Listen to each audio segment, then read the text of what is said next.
Maybe we'll go into the next tune because I've totally lost words at this moment. We're going to do a song by David Mash called Listen, the Words Are Gone, and maybe I'll have words come back into me afterwards so I can relax.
Trying to think of some of the questions that are commonly asked. There are so many, and well, I guess I could tell you a little of the history of the theremin.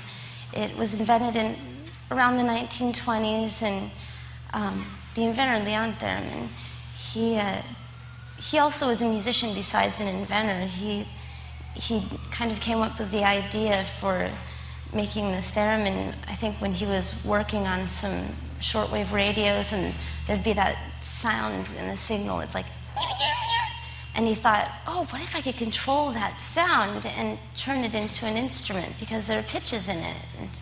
And so somehow, through developing that, he eventually came to make the theremin the way it is now. And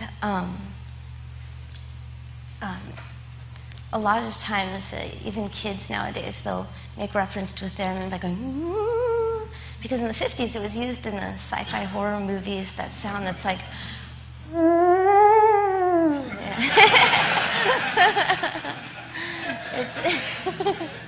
it's kind of a fun, goofy sound to do. And sometimes if I have too much coffee, my vibrato gets out of hand. You're really sensitive to your body and its functions when you're behind this thing. You have to stay so still if you want to have the most control. It reminds me of the balancing act earlier on, what Michael was doing, because you're fighting so hard to keep the balance with what you're playing with and stay in tune. And at the same time, you don't want to focus so much on, oh, being in tune all the time. You want to be feeling the music. And then also you're trying to stay very, very, very still, because little movements with other parts of your body will affect the pitch, or sometimes if you're holding a low note, and breathing, will make it. So if I pass out on the next song.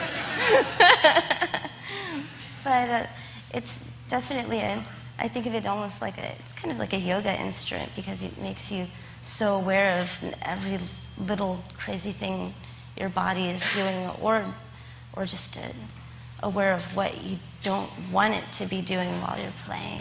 You don't want to have any sudden movements. And if I go to a club and play a gig, and people are like, "Here, have some drinks on us," and it's like, well, I'm about to go on soon. I don't want to be like, and